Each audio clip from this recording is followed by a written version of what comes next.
लाडकी बहन योजना महाराष्ट्र सरकार की ऐसी योजना जिसके तहत गरीब महिलाओं को हर महीने 1500 रुपए का आर्थिक मदद देने का वादा किया गया था। योजना का उद्देश्य था कि उन महिलाओं की मदद करना जिनकी सालाना आय 2.5 लाख रुपए से कम है। लेकिन अब इस योजना में भारी गड़बड़ी सामने आई है। जांच में पता चला कि करीब 26 लाख से ज़्यादा लोगों ने फर्जी तरीके से इस योजना का लाभ उठाया और सबसे चौंकाने वाली बात यह है कि इसमें लगभग 14,000 पुरुष भी शामिल हैं।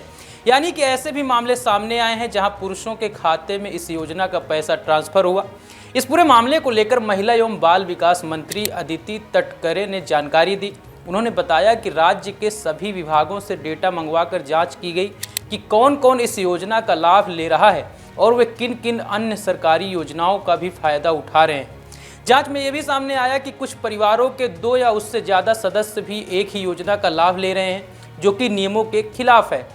हालांकि अदिति तटकरे ने साफ किया कि अब जून 2025 से 26,34,000 ऐसे खातों में भुगतान रोक दिया गया है। उन्होंने कहा कि फील्ड पर जिला कलेक्टरों को पात्रता की जांच करने का जिम्मा दिया गया है। जो महिलाएं वाकई पात्र होंगी उन्हें ही योजना का लाभ मिलेगा।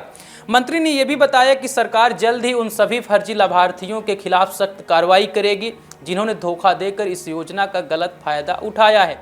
लेकिन जैसे ही मामला सामने आया, विपक्ष ने सरकार पर निशाना साधा और योजना को विश्वसनीयता पर सवाल उठाए। हालांकि उप मुख्यमंत्री अजित पवार ने कहा है कि सरकार फर्जी लाभार्थियों से यह राशि वापस वसूल करेगी। अगर वे सहयोग नहीं करते हैं तो कड़े कानूनी कदम भी उठाए जाएंगे। उन्होंने जोर देकर कहा कि योजना गरीब महिलाओं के लिए शुरू की गई थी, कभी भी पुरुषों के लिए नहीं थी। इसका दुरुपयोग बर्दाश्त नहीं किया जाएगा।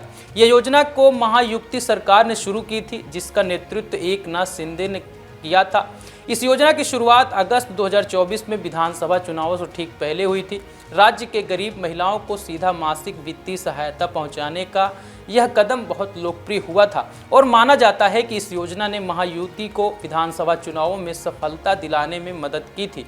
यह मामला हमें सिखाता है कि योजनाओं का सही और ईमानदारी से क्रियान्वयन कितना जरूरी है। जब फर्जीवाड़ा होता है तो उसका सीधा नुकसान देश और वाकई में मदद के हकदार लोगों को होता है। महाराष्ट्र सरकार ने फिलहाल कड़े कदम उठाए हैं, लेकिन यह देखना होगा कि भविष्य में इस तरह की धोखाधड़ी को कैसे रोका जाएगा।